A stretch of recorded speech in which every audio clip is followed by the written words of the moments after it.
آله وأصحابه وبارك وسلم تسليما كثيرا كثيرا. أما بعد فقد قال الله تبارك وتعالى: ومن أحسن قولا ممن دعا إلى الله وعمل صالحا وقال إنني من المسلمين. وقال رسول الله صلى الله عليه وسلم: لا يؤمن أحدكم حتى يكون هواه تبعا لما جئت به، أو كما قال عليه الصلاة والسلام. قابل احترام بزرگوں اور بھائیوں، ہم خدا کے بندے ہیں، خدا کی دی ہوئی چیز کھاتے ہیں، خدا کی دی ہوئی چیز برتتے ہیں. ہمیں خدا کا غلام بن کر جینا چاہیے.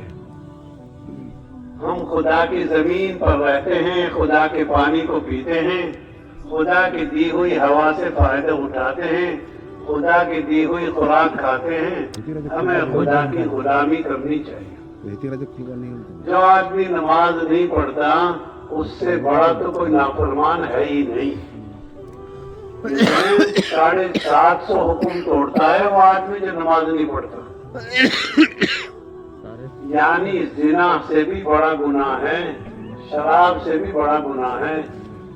750 حکم کا مجرم ہے وہ جو آدمی نماز نہیں پڑھتا. اس لیے نماز پڑھنا تو مسلمان کا سب سے پہلا کام ہے ایمان کے بعد، کیونکہ دوسرے مذہبوں سے الگ کرنے والی جو چیز ہے اور وہ دوسرے مذہبوں سے الگ جو چیز ہے وہ نماز. نماز نہ پڑھے تو آدمی کا اسلام میں کوئی حصہ نہیں. جو آدمی نماز نہیں پڑھتا وہ تو غیروں کی طرح زندگی گزار رہا ہے. اس واسطے میرے بزرگوں، مسلمان بن کر جینا چاہیے. بہت ہی منحوس ہے وہ آدمی، بہت ہی بے برکت ہے وہ آدمی جو مسلمان ہو کر نماز نہ پڑھے. کیونکہ ایسے روح جب خدا کی جناب میں پیش ہوتی ہیں اور خدا کی جناب میں حاضر ہوتی ہیں، سجدہ نہیں کر پاتے، ان کی کمر جھک نہیں پاتی. قیامت میں جہنمی لوگوں سے پوچھا جائے گا تم جہنم میں کیوں آئے ہو، جہنم میں کیوں آئے ہو؟ تو سب سے پہلے وہ یہ کہیں گے ہم نماز نہیں پڑھتے تھے اس وجہ سے جہنم میں آئے. لم نکو من المصلین، ہم نمازی نہیں تھے اور ہم مسکین غریب آدمیوں کو کھانا نہیں کھلاتے تھے. وَكُنَّا نَخُوضُ مَعَ الْخَائِضِينَ، ادھر ادھر کی بکواس کرنے والے لوگوں کے ساتھ ہم شریک ہوتے تھے. وَكُنَّا نُكَذِّبُ بِيَوْمِ الدِّينِ، ہم قیامت کے دن کا انکار کرتے تھے. آج کا مسلمان ادھر ادھر کی باتوں میں لگا رہتا ہے اور یہ موبائل سب سے بڑا ادھر ادھر ہے، اور قیامت کا انکار کر رہا ہے عمل سے اور قیامت کا انکار کر رہا ہے زبان سے. اس لیے اس کی تیاری نہیں کر رہا. اس لیے میرے بھائیوں، ہم تو نماز کے ساتھ اپنا تعلق پیدا کریں گے، نماز پڑھنے کا وقت نکالیں گے. یوں کہ عورت پر بچہ ہو رہا ہو، آدھا اندر آدھا باہر، اگر خون نہیں آ رہا تو اس وقت کی نماز اس عورت پر فرض ہے. بیٹھ کر نہیں پڑھ سکتا، لیٹ کر نماز پڑھنے کا حکم ہے. رکوع سجدہ نہیں کر سکتا. عمران بن حسین ایک صحابی ہے رضی اللہ تعالیٰ عنہ، وہ اللہ کے نبی علیہ السلام سے کہنے لگے یا رسول اللہ کیسے نماز پڑھے بیمار آدمی؟ ارشاد فرمایا کھڑے ہو کے نہ پڑھے تو بیٹھ کے پڑھے، بیٹھ کے نہ پڑھ سکے تو لیٹ کے پڑھے، اور رکوع سجدہ نہ کر سکے تو اشارے کرے. اس واسطے میرے بزرگوں، نماز کی معافی تو کسی حال میں ہے ہی نہیں. نماز تو اس وقت معاف ہو سکتی ہے جب اس کو ہوش نہیں ہے. اس کو کسی قسم کے ہوش نہیں ہے تو پھر نماز کی گنجائش ہے. لیکن ہٹا کٹا آدمی، تندرست آدمی، یہ تو کافروں جیسا عمل کر رہا ہے نماز چھوڑ کر. کیونکہ نمازی تو بہت ضروری چیز ہے نماز. صحابہ کرام کے تو منافق جو لوگ تھے وہ بھی نماز با جماعت پڑھتے تھے. اس لیے ہم اسلام پر جینے کے لیے نماز کی پابندی کریں. نماز سے روزی میں برکت آئے گی، کیونکہ جیسے کمانے سے برکت آتی ہے اور کمانا روزی کے اسباب میں ہے، نماز پابندی سے پڑھنا اس سے روزی میں برکت آئے گی. استغفار پڑھنے سے روزی میں برکت آئے گی. درود شریف پڑھنے سے روزی میں برکت آئے گی. آپ یہ سورہ نوح پڑھ کے دیکھو، حضرت نوح علیہ السلام اپنی قوم کو فرماتے ہیں استغفروا ربکم، ارے لوگوں اللہ سے معافی مانگو، انہ کان غفارا، وہ بہت معاف کرنے والی ذات ہے. استغفروا ربکم انہ کان غفارا. 7 سال سے بارش رک گئی تھی نوح علیہ السلام کی قوم پر. تو حضرت نوح علیہ السلام نے فرمایا اپنے رب سے معافی مانگو، انہ کان غفارا، وہ بہت بڑی بخشش والا ہے. یرسل السماء علیکم مدرارا، وہ تم پر لگاتار بارش کر دے گا. وَيُمْدِدْكُمْ بِأَمْوَالٍ وَبَنِينَ، وہ تمہارے بیٹوں کو، وہ تمہارے مالوں کو تمہاری حمایت میں کر دے گا. یعنی جس کا بیٹا نافرمان ہو وہ نماز پڑھے، جس کا بیٹا نافرمان ہو وہ نماز پڑھے گا، اللہ فرما بردار بنا دیں گے، مال کو اس کے موافق بنا دیں گے. وَيَجْعَلْ لَكُمْ جَنَّاتٍ وَيَجْعَلْ لَكُمْ أَنْهَارًا، کیونکہ تمہارے باغوں میں پھل بڑھا دیں گے اور تمہارے کھیتوں میں پانی بڑھا دیں گے. پانی آدمی کی ضرورت کی چیز ہوتی ہے. پانی کے بغیر جانور نہیں رہ سکتے، پانی کے بغیر درخت نہیں رہ سکتے، پانی کے بغیر انسان نہیں رہ سکتے، پانی کے بغیر پرندے نہیں رہ سکتے. کیونکہ پانی کا علاج ہے نماز، استغفار. اس واسطے باغات میں پھل زیادہ ہو جائیں گے نماز کی برکت سے، استغفار کی برکت سے. حضرت یونس علیہ السلام اپنی قوم کو کہہ کے چلے گئے کہ عذاب آنے والا ہے. یونس علیہ السلام کو لوگوں نے تلاش کیا. عراق کے ہیں یہ، نینوے عراق میں ہے. عراق میں 3 نبی بڑے زبردست آئے. ایک حضرت یونس علیہ السلام اور ایک حضرت ابراہیم علیہ السلام اور ایک حضرت لوط علیہ السلام. جو کہ قوم نے دیکھ لیا کہ یونس علیہ السلام نکل چکے ہیں، اب عذاب کا یقین ہو گیا، موسم بھی خراب ہو گیا، ہوا چلنے لگی، موسم خراب ہو گیا، تو قوم کے لوگوں کو یقین ہو گیا اب عذاب آئے گا. کیونکہ قوم کے لوگ ٹاٹ پہن کر، بوری پہن کر، پھٹے پرانے کپڑے پہن کر ایک میدان میں آ گئے، عورت بھی، مرد بھی اور بچے بھی. 3 دن تک تلملاتے رہے، روتے رہے، خدا کے سامنے جو ہے دعا مانگتے رہے. اللہ نے 3 دن کے رونے کی برکت سے عذاب ہٹا دیا، عذاب ٹلا دیا. جو قوم معافی مانگے گی، جو قوم خدا کے آگے استغفار کرے گی، جو قوم خدا سے درخواست لگائے گی معافی کی، اللہ اس قوم کو عذاب سے بچا دے. حضرت یونس علیہ السلام کشتی میں بیٹھ گئے اللہ کی اجازت کے بغیر.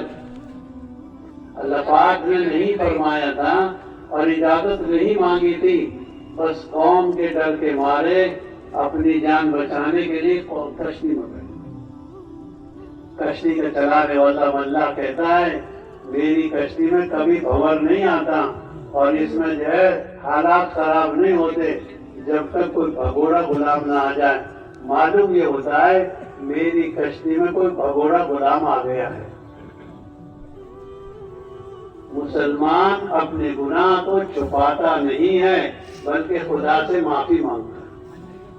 بندوں سے گناہ چھپانا چاہیے لیکن خدا کے آگے تو آدمی اقرار کر لے. یونس علیہ السلام نے کہا میں ہوں بھگوڑا غلام، خدا کے پوچھے بغیر آ جاؤ. ادھر ادھر کی کوئی بات نہیں کری، آج کا تو اچھا آدمی بھی کیا ہے، ادھر ادھر کی بات کرتا ہے، یہ نہیں جی وہ نہیں جی وہ نہیں جی، کچھ بھی نہیں۔ حضرت یونس علیہ السلام نے تو صاف کہہ دیا، چٹا کہہ دیا جی میں قصوروار ہوں۔ لوگوں کو یقین نہیں آیا یہ تو نبی ہیں، یہ کیسے غلطی کر سکتے ہیں۔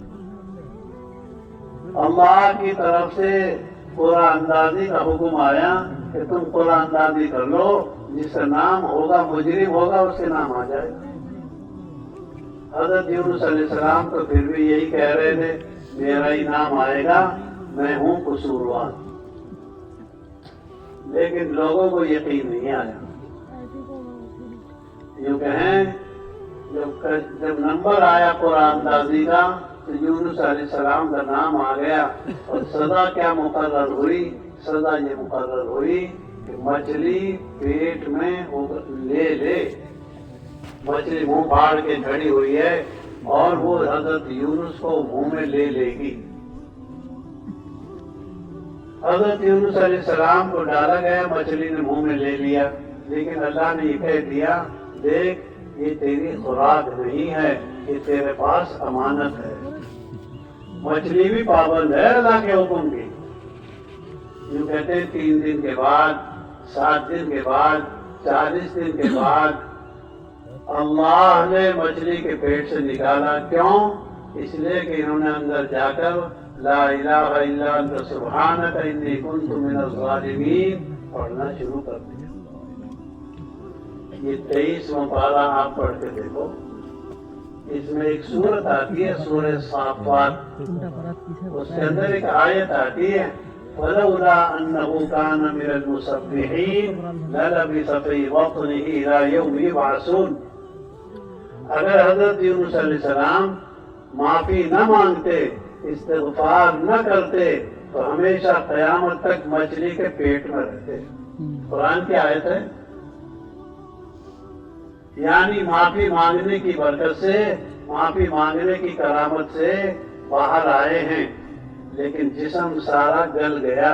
مچھلی کے پیٹ کی گرمی، سمندر کی گرمی، پھر مچھلی کو دوسری مچھلی نے لے لیا بیچ میں، 2 مچھلیوں کے پیٹ کی گرمی، سمندر کی گرمی، 7 دن کا وقت، 40 دن کا وقت۔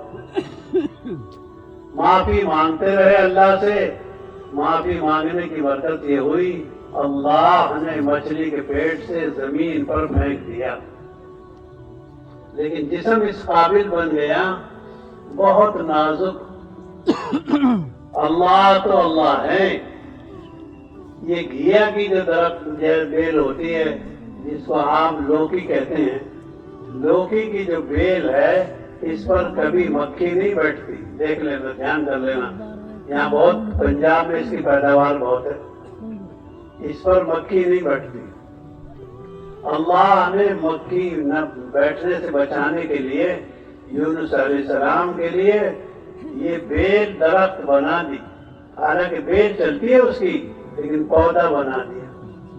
اللہ کے لیے کیا مشکل ہے، جو پودا بن گیا گھیا کی بیل کا، کدو کی بیل کا، لوکی کی بیل کا، اس کے نیچے یونس علیہ السلام کو اللہ نے مکھیوں سے بچا دیا۔ اب جنگل میں خوراک کا کوئی انتظام نہیں، اللہ پاک نے ایک ہرنی کو بھیج دیا جو دودھ پلا کر جاتی تھی صبح شام، اور وہ اللہ کی طرف سے مقرر تھی۔ دیکھو جنگلی جانور آ رہا ہے اور وہ ہرنی دودھ پلا رہی ہے یونس علیہ السلام۔ اللہ بہت بڑے ہیں، جب چاہیں گے پکڑ لیں گے، جب چاہیں گے چھوڑ دیں گے۔ اس واسطے میرے بھائیوں، ہم سب اللہ سے معافی مانگیں۔ آج جتنے لوگ پریشان ہیں کاروبار میں، جتنے لوگ پریشان ہیں اپنے گھر میں، جتنے لوگ پریشان ہیں اپنی جگہ لوگوں میں، اس کا علاج اللہ سے معافی ہے۔ اس کا علاج سرکار بدلنا نہیں ہے کہ سرکار بدل جائے گی، حالات بدل جائیں گے۔ اعمال بدلنے سے، اعمال کے بدلنے سے نظام بدلے گا۔ مسلمان کا عمل جب خراب ہوتا ہے تب اس کے پر سارے حالات آتے ہیں۔ ایک بزرگ فرماتے تھے جب میں کوئی خدا کی نافرمانی کرتا ہوں تو جانوروں میں اس نافرمانی کے اثرات دیکھتا ہوں۔ اس واسطے بھائی ہم سبھی خدا کے گنہگار بندے ہیں، قصوروار بندے ہیں، خطا کار بندے ہیں۔ ہم سب اللہ سے معافی مانگے، اور معافی کے لیے 3 چیز ضروری ہیں۔ ابھی آپ نے سنا، ندامت ضروری ہے۔ ابھی جس گناہ سے معافی مانگ رہے ہیں اس گناہ کو چھوڑنا ضروری ہے، اور تیسرے اس گناہ کے نہ کرنے کا پکا ارادہ ضروری ہے۔ 3 شرطیں پائی جائیں گی تو توبہ قبول ہوگی۔ اس لیے توبہ مانگنا، معافی مانگنا اللہ کو بہت پسند ہے۔ اس لیے توبۃ نصوحا، ایسی توبہ کرو جو پکی ہو اور خدا کو پسند آ جائے۔ توبہ کے بعد آدمی گناہوں سے پاک ہو جاتا ہے، لیکن لیا دیا معاف نہیں ہوتا۔ اگر ایک مسلمان ہو بھی گیا تو لیا دیا معاف نہیں ہوگا، لینا دینا تو پڑے گا۔ 1 روپیہ بھی معاف نہیں ہوگا، چاہے 100 مرتبہ صلاۃ التسبیح پڑھ لے۔ کسی کو ستایا ہے، کسی کو پریشان کیا ہے، تو اس کا علاج تو آخرت میں یہ ہوگا، 2 پیسے کے بدلے میں 750 نیکی دینی پڑے گی۔ سرکاری چوری اگر تم نے ریل میں کی ہے یا سرکاری بس میں بغیر جیٹ کرائے کے سفر کیا ہے، وہ بھی معاف نہیں ہے، وہ بھی اتنے روپے کا ٹکٹ لے کر پھاڑنا پڑے گا۔ سرکاری چوری کی بھی اجازت نہیں ہے۔ اس واسطے ہم تو حقوق العباد کو صحیح ادا کریں گے۔ سب سے پہلے خون کا حساب ہوگا حقوق العباد میں۔ حقوق اللہ میں سب سے پہلے نماز کا حساب ہوگا۔ اس واسطے میرے بزرگوں، ہم سب کو کسی کا حق نہیں مارنا، سب کا حق ادا کرنا۔ ہم میں سے کوئی آدمی کسی کا حق مارے گا، صلاۃ التسبیح پڑھنے سے، جماعت میں جانے سے، استغفار کی تسبیح پڑھنے سے ہرگز حقوق العباد معاف نہیں ہوتے۔ ایک چارانے کا نقصان کیا ہے وہ بھی بھگتنا پڑے گا۔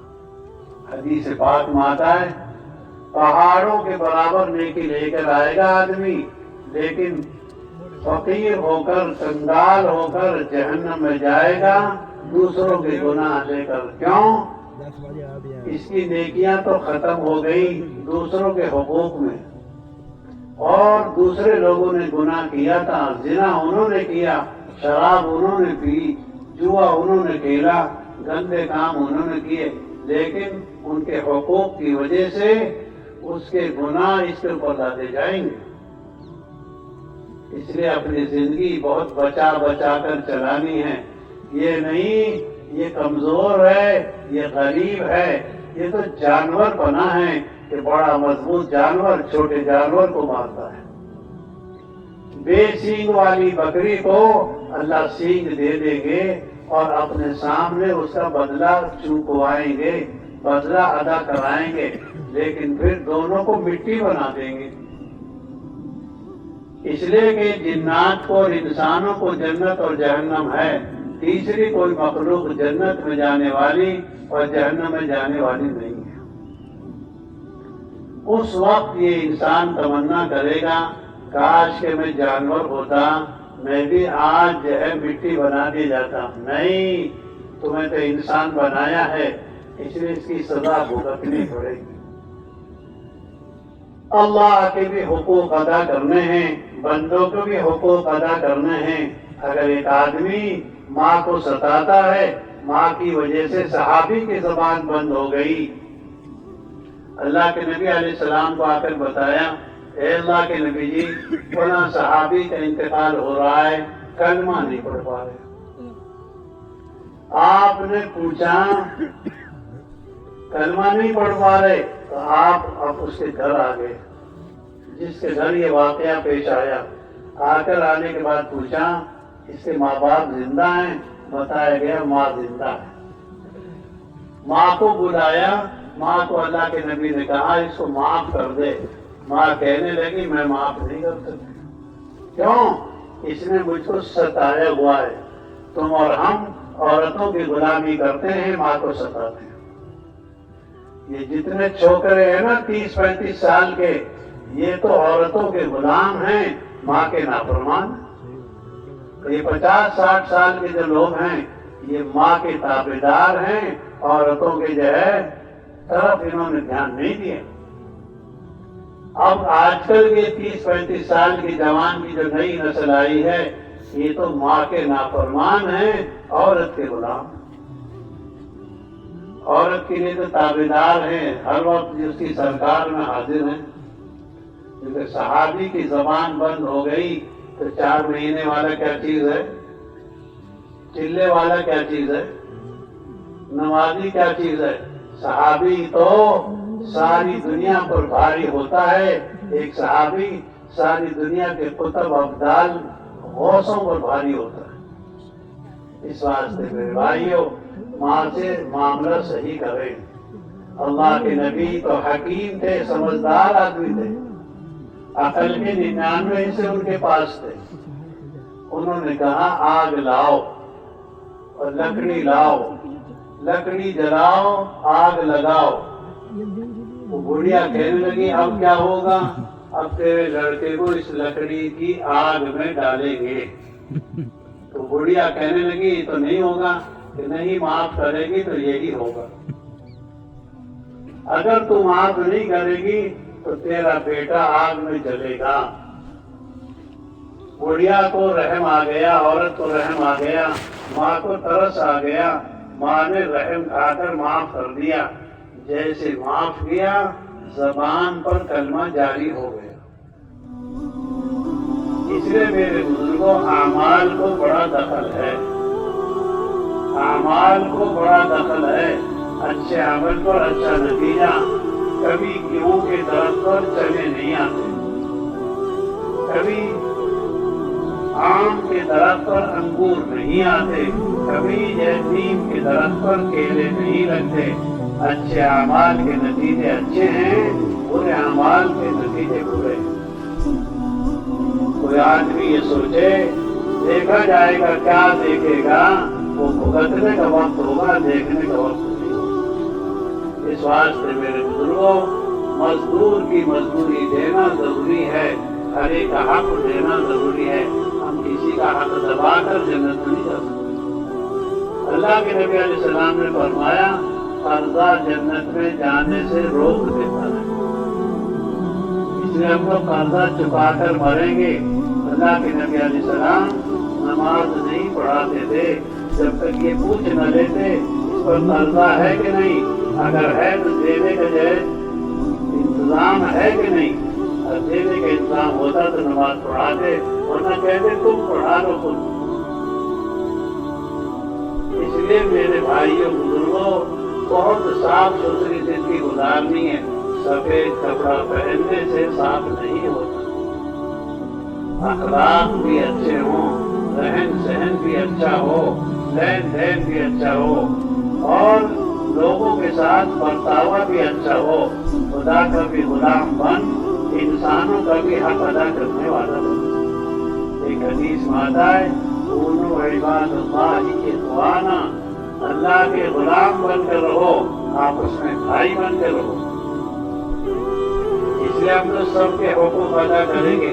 یہ میرا چچا باپ کے برابر ہے، یہ میرا بڑا بھائی ابا کے برابر ہے، یہ میری بڑی بہن امی کے برابر ہے، یہ میری خالہ میرے ماں کے درجے میں ہے، یہ میری پھوپھی میرے باپ کے خون سے ہے۔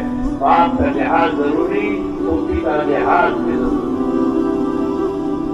یہ جانور پنا ہے، چھوٹے کو پہچانے میں بڑے کو پہچانے، بلکہ ہر ایک ہم میں سے ہر ایک کا حق ادا کرنا۔ اس واسطے میرے بزرگوں، ہم سب اس بات کا عزم ارادہ کریں، نماز بھی پڑھنی ہے، حقوق بھی ادا کرنے ہیں، نماز بھی پڑھنی ہے، نماز کی دعوت بھی دینی ہے، قرآن بھی پڑھیں گے، قرآن کی دعوت بھی دیں گے، قرآن بھی پڑھیں گے، قرآن کو سکھائیں گے، اذان دے کر نماز پڑھیں گے۔ ایک ایک کو اللہ کے گھر کی طرف بلانا، ایک ایک کو نماز کی طرف بلانا، یہ ہمارا کام۔ یہ امت ڈبل ثواب کی ذمہ دار ہے۔ یعنی خود بھی نماز پڑھے دوسروں کو نماز کی دعوت دے، خود بھی قرآن پڑھے دوسروں کو قرآن پڑھنے کی دعوت دے، یہ خود بھی اچھے کام کرے دوسروں کو اچھے کام کرنے کی دعوت دے۔ اس واسطے ایک ایک آدمی کو دعوت دینے کی جو ہے مشق کرنی ہے، ایک ایک آدمی کو بھلے کاموں کی طرف اچھے کاموں کی طرف بلانے کی مشق کرنی ہے۔ ہم کسی مذہب کے لحاظ کے بغیر ہر ایک کے ساتھ اچھا برتاوا کریں گے۔ کسی مذہب کا کوئی بھائی ہو، ہندو ہو، عیسائی ہو، سکھ ہو، ہمارا کوئی بھی جو ملنے والا ہے سب کے ساتھ اچھا برتاوا کریں گے۔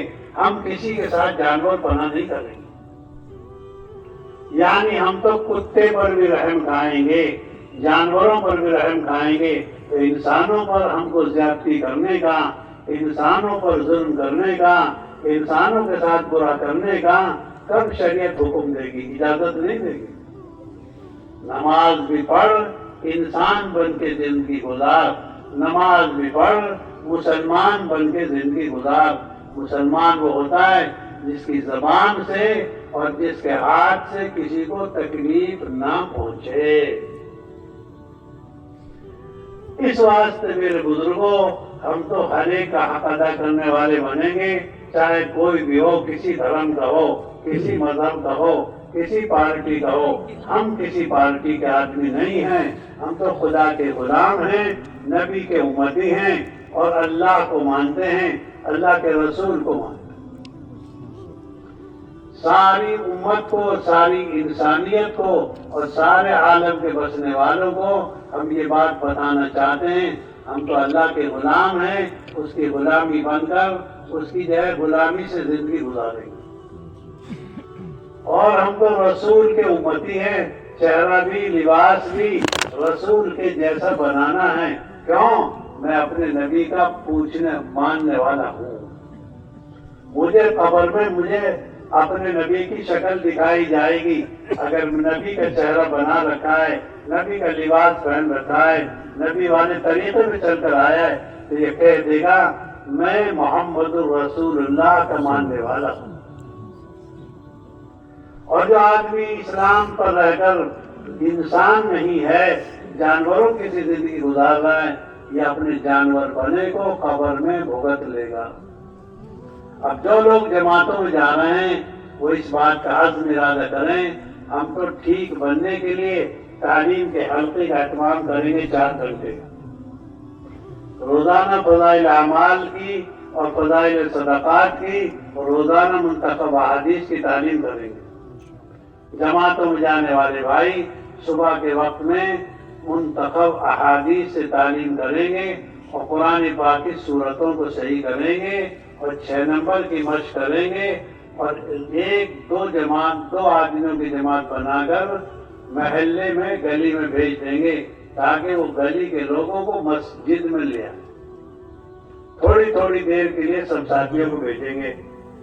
شام کے وقت میں فضائل اعمال، فضائل صدقات پڑھیں گے اور تھوڑا سا وقت اس میں نکالیں گے جس میں کھانے کے آداب، سونے کے آداب اور گشت کے آداب، اور جس کے اندر نماز کے فرائض، نماز کے واجبات، وضو کے طریقے سیکھیں گے۔ کیوں؟ ہم سب سیکھنے کے لیے نکلے۔ ہماری سب کی کوشش یہ ہونی چاہیے جو ہمارے ساتھ امیر صاحب ہیں ان کی اطاعت کریں۔ حدیث میں آتا ہے جو امیر کی مانتا ہے وہ رسول کی مانتا ہے، اور جو رسول کی مانتا ہے وہ اللہ کی مانتا ہے، جو اللہ کی مانتا ہے وہ جنت میں جائے گا۔ جو امیر کی نہیں مانتا وہ رسول کی نافرمانی کرتا ہے، اور جو رسول کی نہیں مانتا وہ اللہ کا نافرمان ہے، اور اللہ کا نافرمان خدا کی جنت میں نہیں جائے گا۔ جماعت میں نکلنے کے بعد 3 باتیں بہت ضروری چیزیں ہیں۔ سب سے زیادہ ضروری چیز ہے اپنے امیر کی بات ماننا، اور امیر کو ضروری ہے ساتھیوں کی رعایت کرے، ایسی بات کا حکم نہ دے جو مجبور ہو۔ ایک امیر صاحب ناراض ہو گئے اور انہوں نے ساتھیوں کو کہا کہ لکڑی لاؤ، آگ جلاؤ۔ لکڑی لے آئے ساتھی، آگ بھی لے آئے، کہنے لگے اس کو جلا دو۔ چلو جلا بھی دی، پھر کہنے لگے اس میں اندر گھس جاؤ. کچھ لوگوں نے تو انکار کر دیا، ہم نہیں گھسیں گے، ہم نہیں جائیں گے اس میں. کچھ لوگوں نے ارادہ کر لیا لیکن وہ اندر نہیں گئے. اللہ کے نبی کو واپس آ کر کارگزاری سنائی. ہمارے امیر ناراض ہو گئے اور انہوں نے لکڑی جلوا کر ہم کو اندر جانے کا کہہ دیا. اللہ کے نبی نے فرمایا اگر تم اس آگ میں چلے جاتے تو ہمیشہ جلتے ہی رہتے. تو امیر تو وہاں امیر کی بات، پیر کی بات، باپ کی بات، شوہر کی بات، استاد کی بات وہاں تک مانی جاتی ہے جہاں خدا کا حکم نہ ٹوٹے. امیر کی بات مانیں گے، رسول کی بات مانیں گے، امیر کی بات مانیں گے، پیر کی بات مانیں گے، باپ کی بات مانیں گے، بیوی شوہر کی بات مانے گی، بڑے بھائی کی بات مانے گی، لیکن وہاں تک جہاں خدا کا حکم نہ ٹوٹنا. قرآن حدیث نے ضابطہ سنا دیا لا طاعت لمخلوق فی معصیت الخالق.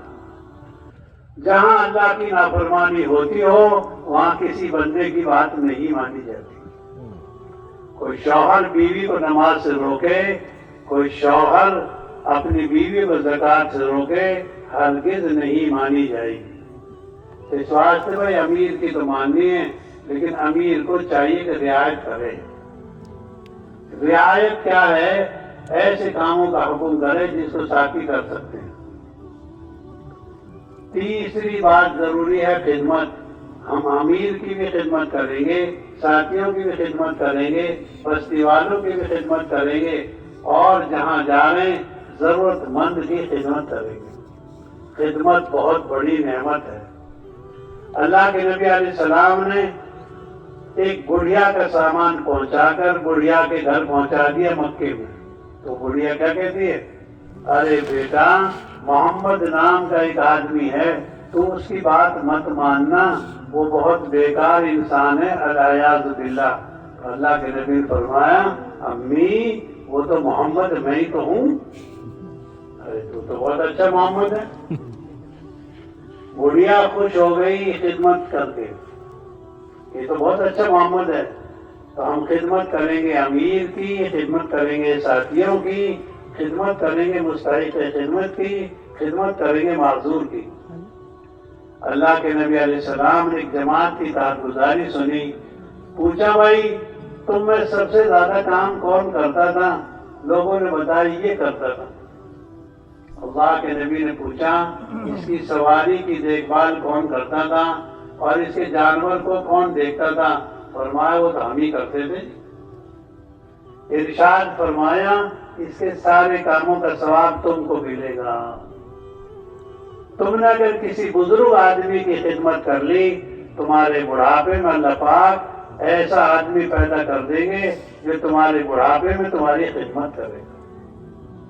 حضرت مولانا الیاس صاحب رحمۃ اللہ علیہ فرماتے تھے عبادت سے ملتی ہے جنت، خدمت سے ملتا ہے خدا خود. خدمت بڑی چیز ہے، اس سے خدا ملتے ہیں، اور عبادت بھی کریں گے اس سے جنت ملتی ہے. حضرت علی رضی اللہ تعالیٰ فرماتے تھے مجھ کو اختیار دیا جائے مسجد میں جانے کا یا جنت میں جانے کا، اگر مجھے چھوٹ دی جائے کہ جنت میں جاؤ کہ مسجد میں جاؤ تو میں مسجد میں جانا پسند کروں گا. کیوں؟ مسجد اللہ کا گھر ہے. جنت میں جانا مجھے پسند نہیں ہے، مجھے تو مسجد میں جانا پسند ہے. اس لیے زیادہ وقت مسجد میں گزارنا، مسجد میں جھاڑو لگانا، مسجد میں صفائی کا لحاظ کرنا، مسجد میں ناپاک حالت میں مت رہنا، مسجد میں ناپاک کپڑے مت رکھنا، مسجد میں پیاز نہیں کاٹنی، مسجد میں بدبودار تیل نہیں رکھنا، مسجد میں دنیا کی باتیں نہیں کرنی. مسجد سرائے نہیں ہے، مسجد کمیٹی کا گھر نہیں ہے، مسجد تو اللہ کا گھر ہے. اس واسطے ہم مسجدوں میں جھاڑو لگانے کی، مسجد میں صفائی کرنے کی، مسجد کے اندر صاف ستھرا رکھنے کا ماحول بنائیں گے. حدیث پاک میں آتا ہے اللہ کے نبی علیہ السلام نے فرمایا ایک عورت کالے رنگ کی لمبی قد کی آیا کرتی تھی، وہ کہاں گئی؟ اللہ کے نبی کو بتایا گیا جی اس کا تو رات کو انتقال ہو گیا۔ اللہ کے نبی علیہ السلام نے فرمایا تم نے مجھ کو بتایا کیوں نہیں؟ جی اس لیے نہیں بتایا کہ آپ کے آرام کا وقت تھا، آپ تشریف لے گئے اس کی قبر پر، وہاں جا کر نماز پڑھی اور یوں فرمایا میں اس عورت کو جنت میں دیکھ رہا ہوں، کیوں؟ وہ مسجد کا کوڑا کرکٹ پھینکتی تھی۔ تم اور ہم 40 دن مسجد میں رہتے ہیں، 120 دن مسجد میں رہتے ہیں، مسجد میں گندگی نہیں کر رہی۔ ایک دن کی بات ہے کہ اللہ کے نبی نے مسجد کی دیوار پر دیکھ لیا بلغم، بہت ناراض ہو گیا اور یوں فرمایا خود انہیں بلغم کو دور کیا اور دھویا اور یوں فرمایا بدترین عمل ہے یہ مسجد کو جو ہے گندا کرنا۔ اس واسطے بھائی مسجد تو صاف کرنے کی چیز ہے، مسجد میں ہم صفائی کا لحاظ رکھیں گے، پاکی کا لحاظ رکھیں گے، مسجد کا ادب کریں گے، دنیا کی باتیں مسجد میں نہیں کریں گے۔ یہ جماعت میں جانے والوں کے لیے نہیں ہے، ہماری مسجد میں جب ہم جائیں گے اعتکاف کی نیت سے جائیں گے اور مسجد میں جانے کے بعد دنیا کی باتیں نہیں کریں گے۔ حدیث پاک ماتا کوئی آدمی دو ساتھی بات کرے مسجد میں دنیا کی تو ایک فرشتہ یوں کہتا ہے اس کو یا ولی اللہ، اے اللہ کے دوست چپ ہو جائے۔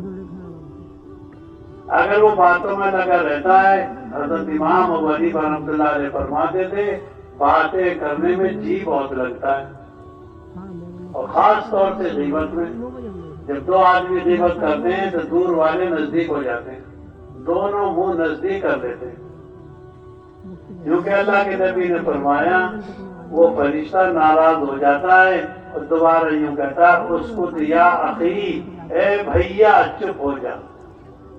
پہلے ولی بتا رہا تھا خدا کا، اب دوبارہ درجہ اتار کر یوں کہتا ہے اس کو یا اخی، اے بھیا چپ ہو جا۔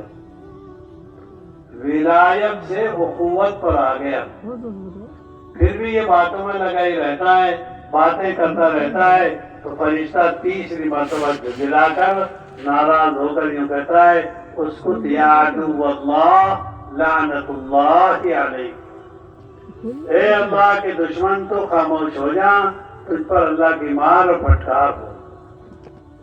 ہم دنیا کی باتیں کر کر کے مسجد میں سے لعنت لے جاتے ہیں۔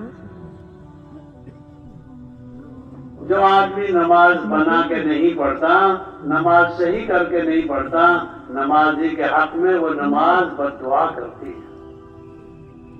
سچی بات یہ ہے آج ہم نماز کی بد دعا بھگت رہے، کوئی بیوی پر بھگت رہا ہے، کوئی بچوں پر بھگت رہا ہے، کوئی کھیت پر بھگت رہا ہے، کوئی دکان میں بھگت رہا ہے، کوئی کاروبار میں بھگت رہا ہے۔ نمازی کے حق میں نماز بد دعا کرتی ہے، اے اللہ جیسے اس نے مجھ کو برباد کیا ہے تو اس کو برباد کر۔ رکوع صحیح نہیں، سجدہ صحیح نہیں اور قرآن شریف صحیح نہیں، یہ نمازی کی ہے بد دعا کا ذریعہ بنے گی ایسی نماز۔ اور جب آدمی نماز سوال کے پڑھتا ہے، بنا کے پڑھتا ہے، تسلی سے پڑھتا ہے تو نماز یوں کہتی ہے اے اللہ جیسے اس نے میرے ساتھ اچھا کیا ہے ایسا تو اس کے ساتھ بھی اچھا کر۔ نماز کی دعا لگے گی، نماز کی دعا خدا کے حق میں قبول ہے۔ اس واسطے میرے بزرگوں اب ہم جا رہے ہیں مسجد میں دنیا کی باتیں نہیں کریں۔ گھروں کو جانے والے لوگوں سے درخواست ہے اس بات کی مشق کرو، اپنے ہفتے میں 2 گشت کرنے، ایک اپنی مسجد کا ایک دوسری مسجد کا۔ اپنے گشت کے لیے دونوں نمازوں کا وقت فارغ کرو، عصر کے اور مغرب کے درمیان گشت کرنا ہے، عصر سے پہلے آ جاؤ اور عصر کے بعد گشت کرو اور مغرب کے بعد بات سنو، پھر فارغ ہو جاؤ تب جاؤ اور نقد چلے کی 4 مہینے کی جماعت بنانے کی کوشش کرو۔ ہفتے میں 1 مرتبہ دوسری مسجد میں جا کر گشت کریں گے، اکٹھے ہو کر جائیں گے، 5 آدمی 8 آدمی 10 آدمی دوسری مسجد میں جا کر گشت کریں گے، اعلان بھی خود کریں گے، کبھی ان سے کروائیں گے، کبھی بیان خود کریں گے، کبھی اس محلے کے بھائیوں سے کرائیں گے۔ تاکہ وہ بھی کام میں سیکھ جائیں، لگ جائیں کہ دوسرے گشت کا اہتمام ضروری ہے۔ ہر مہینے 27 دن اپنا کاروبار کرو اور 3 دن تو کم سے کم جماعت میں نکالو۔ اب تو کہا یہ جا رہا ہے 20 دن محنت کرو، 10 دن ہر مہینے لگا۔ اللہ کا فضل ہے، اللہ کا احسان ہے، 24 گھنٹے مسجد آباد ہونے لگ گئی۔ بہت بڑی تعداد مسجد میں، بہت سارے علاقوں میں اور صوبوں میں 24 گھنٹے مسجد آباد ہے اعمال سے۔ اس واسطے مسجد کو وقت دیں گے 8 گھنٹے روزانہ۔ حدیث میں آتا ہے ایمان والا مسلمان 3 جگہ رہتا ہے، یا تو اپنے گھر میں رہتا ہے امی کی خدمت کرنے کے لیے، گھر والوں کی دیکھ بھال کرنے کے لیے، بچوں کی تربیت کرنے کے لیے، یا وہ خدا کے گھر میں رہتا ہے خدا کی عبادت کرنے کے لیے، یا وہ بازار کے علاوہ، یا وہ مسجد کے علاوہ، گھر کے علاوہ کھیت میں رہتا ہے، بازار میں رہتا ہے، دکان پر رہتا ہے، پھیری لگاتا ہے حلال روزی کی تلاش کے لیے۔ یہ بہت ضروری ہے۔ ہم کسی پر بوجھ نہیں ہیں۔ حدیث پاک میں آتا ہے ایک آدمی 60 رکعت پڑھے، 50 اور 10، اور وہ بے بال بچے دار ہے، قبیلے دار نہیں ہے، اکیلا ہے، 60 رکعت پڑھتا ہے نفل۔ اور ایک آدمی کے خاندان ہے، قبیلہ ہے، بچی ہیں، بچے ہیں، بیوی ہے، ماں باپ ہیں، یہ آدمی 2 رکعت پڑھتا ہے، یوں کہ 60 والے کے برابر ثواب ملے گا۔ 58 رکعت جو ہے پڑھے بغیر ثواب ملے گا۔ کیوں؟ یہ قبیلے کی، خاندان کی، بھائی کی ذمہ داری نبھا رہا ہے۔ اس واسطے میرے بھائیوں، مسلمان تو 3 جگہ رہتا ہے، یا تو خدا کے گھر میں، یا اپنے گھر میں، یا حلال روزی کی تلاش میں۔ جو مسلمان 4تھی جگہ نظر آ رہا ہے یہ مسلمان نہیں ہے، کوئی اور آدمی ہے۔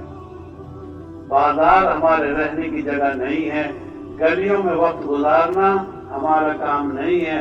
ہم تو عشاء کے بعد یا تو سوئیں گے، یا عبادت کریں گے، یا ملاقاتیں کریں گے۔ اس لیے بھائی وقت کی حفاظت کرو۔ وقت بڑی نعمت ہے، وقت بڑی قیمتی دولت ہے۔ وقت نکل جاتا ہے، آدمی پچھتاتا رہتا ہے۔ بڑی کوشش اس بات کی کرو کہ جماعت ہمارے گاؤں میں، ہماری مسجد میں آ جائے، اس کے ساتھ مل کر گشت کرواؤ، ملاقاتیں کراؤ، اس کی خدمت کرو، اس سے ساتھ لے کر رہبری کرو، ان کے ساتھ بیٹھ کر نماز سیکھو، ان کو ساتھ بیٹھ کر نماز سکھاؤ۔ یہ کہنا کافی نہیں ہے نوے بندے ہیں، کوئی امیر نہیں ہے تو تم ان کی مدد کرو، بیٹھ کے تعلیم کرواؤ، تم ان کے ساتھ وقت لگا کر گشت کراؤ، تعلیم کرنا سکھاؤ، ان کو گشت کرنا سکھاؤ، ان کو نمازیں صحیح کرنا سکھاؤ۔ کہ تمہاری بستی میں آئے ہیں، ان کو سکھاؤ۔ کیوں؟ آپ کی بستی میں آئے مہمان ہیں۔ ایک گزارش یہ کرنی ہے، ہر مہینے 10 دن 3 دن لگانے کی ترتیب بناؤ۔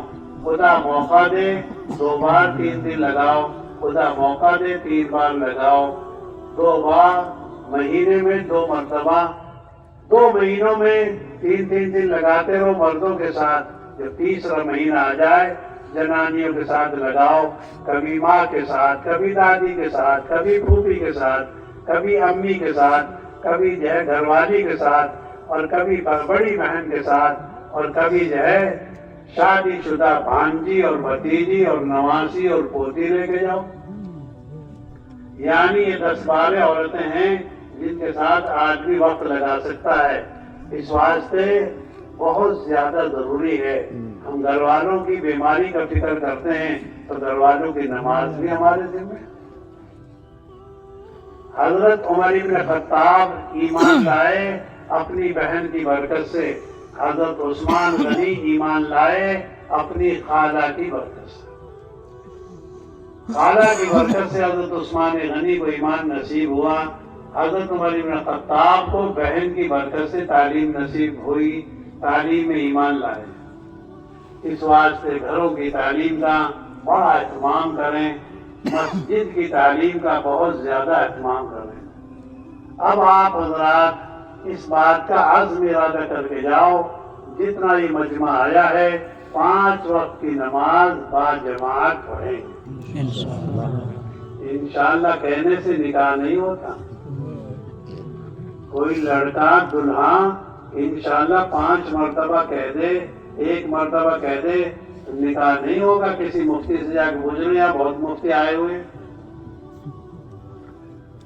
بھائی نماز تو پڑھنے کی چیز ہے، نماز چھوڑنے کی چیز نہیں ہے، کیونکہ نماز تو پڑھنے کی چیز ہے۔ ایک یہودی آدمی نے جمعے کی نماز کی بھیڑ دیکھ کر یہ پوچھا مسلمانوں سے، ارے تم فجر کی نماز میں کتنے لوگ ہوتے ہو؟ کانٹے کی بات پوچھی اس نے، پڑھا لکھا تھا کہ فجر کی نماز میں تو تھوڑے سے لوگ ہوتے ہیں۔ تو اس نے کہا جب تک فجر کی نماز جمعے کے برابر نہیں ہوگی تب تک ہمیں تم سے کوئی خطرہ نہیں ہے۔ دعا کے منظر یہ شامیانہ بھر گیا، اور کل سے یہ تم کو رو رہا تھا، پرسوں سے یہ تم کو رو رہا تھا، بہت خوش ہو رہے۔ یہ تو دعا کی نماز ہے۔ مسلمان جمعے کی نماز کے ذریعے، عید کی نماز کے ذریعے اور اجتماعات کی عید کے ذریعے، دعاؤں کے ذریعے جماعت میں جانا چاہتا ہے، یہ تو بہت مشکل ہے۔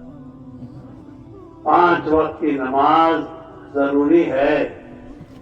اس لیے میرے بزرگوں جتنے بھائی آئے ہیں، ہماری سب سے بڑی عاجزانہ بڑی جو ہے ہاتھ جوڑ کر درخواست ہے، خدا کے غلام بنو، نماز مت چھوڑو، نماز کی پابندی کا ارادہ کرو، چاہے سود گنو چاہے خون گنو، تم ہر چیز کرو لیکن نماز مت چھوڑو۔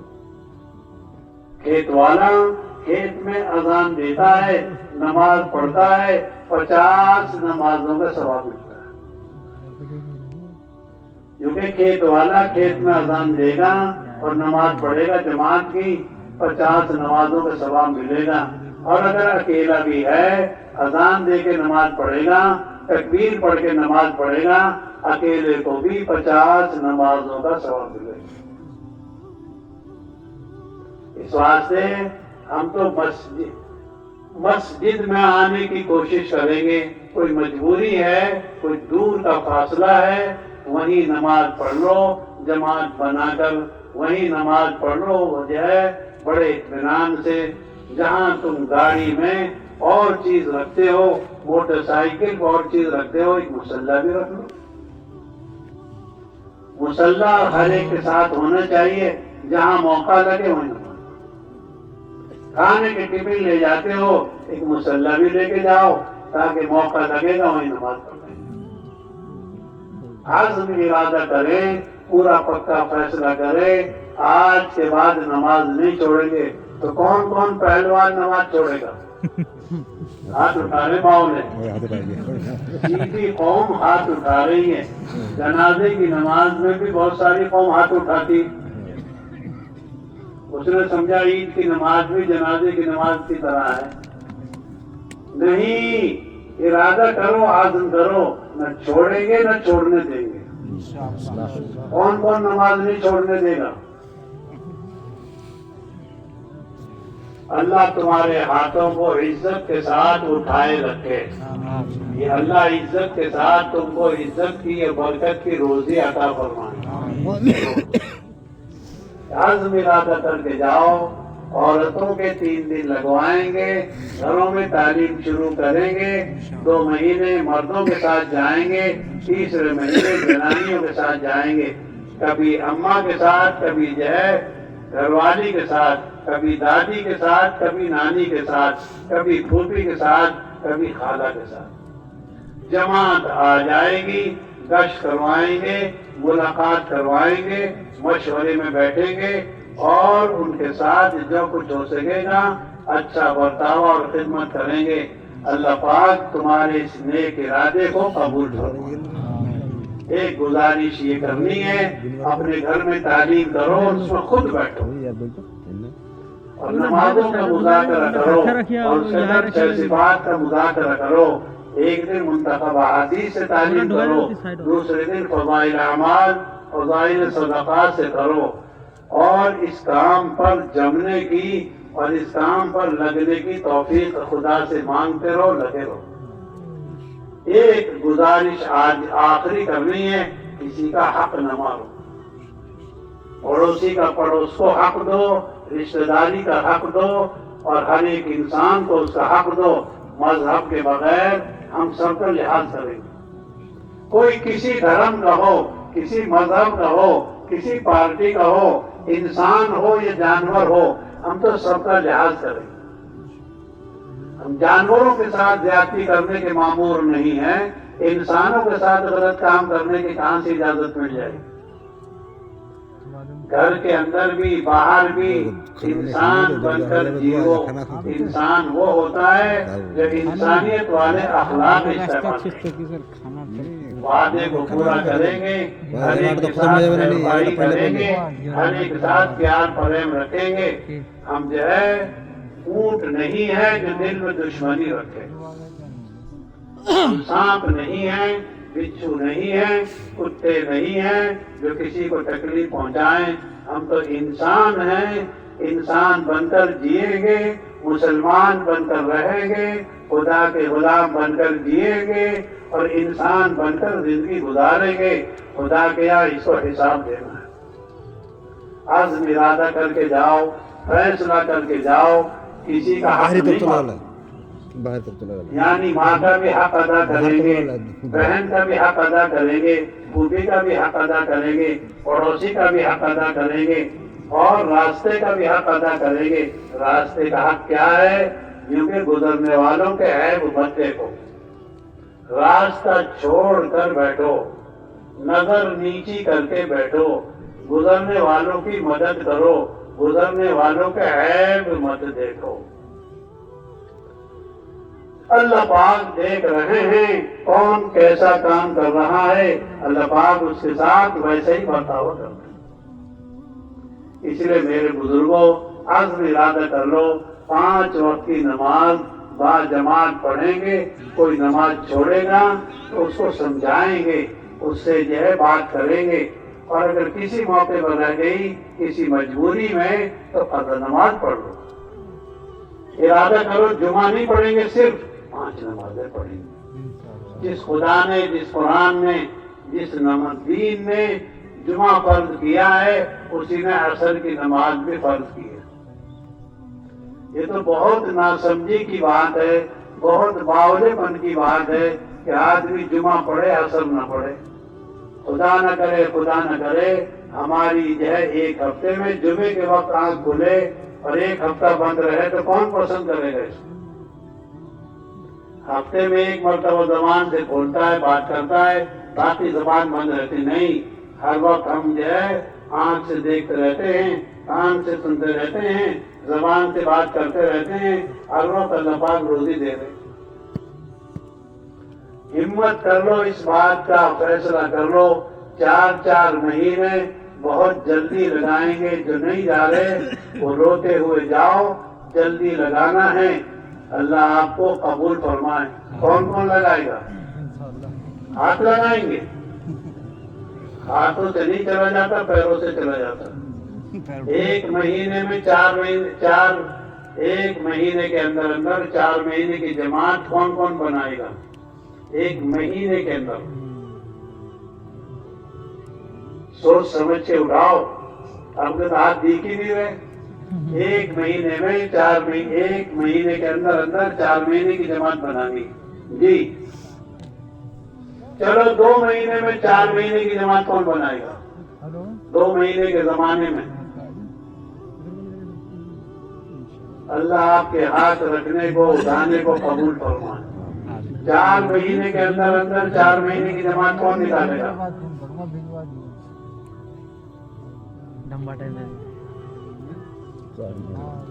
ارے ہاتھ تو چکو، خدا کے لیے ہاتھ تو اٹھاؤ۔ اللہ آپ کی جو ہے ہاتھ رکھنے کی لاج رکھ کر قبول فرمائے۔ اب ایسے بیٹھ جاؤ جیسے نماز میں بیٹھتے ہیں، کوئی مجبوری نہ ہو تو ایسے بیٹھیں۔